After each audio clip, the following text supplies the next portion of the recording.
গত রাত্রে এবং আজ সকাল অবধি ভারতীয় জনতা পার্টির কাছে আমাদের মাননীয় ওসি সলাইপুর পর্যন্ত বলেছেন যে এইখানে নাকি যারা নবাগত বিজেপি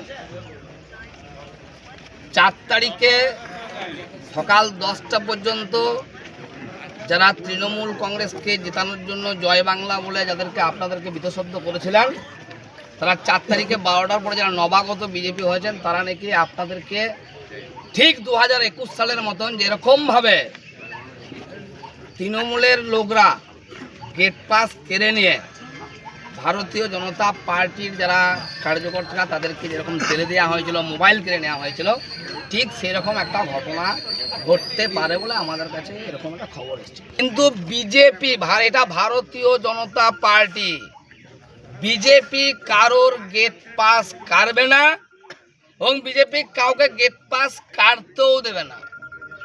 বিজেপির মূল বক্তব্য সবকা সাথ সবকা বিকাশ।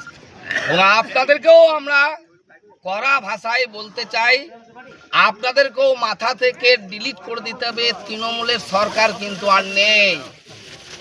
তৃণমূলের আচরণ, দাদাগিরি আপনাদেরকেও বন্ধ করতে হবে।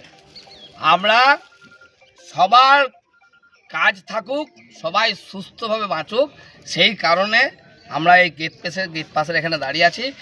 একজনেরও গেট পাস কাটা হবে না, গেট পাস আমরা কাটতে দেবো না। বিজেপি কারোর কর্ম নষ্ট করবে না, সেই কারণেই আমরা এখানে দাঁড়িয়ে আছি। আপনারা মিষ্টি মুখ করে আপনারা কাজে যান এবং কাউকে কাটতেও দেবো না।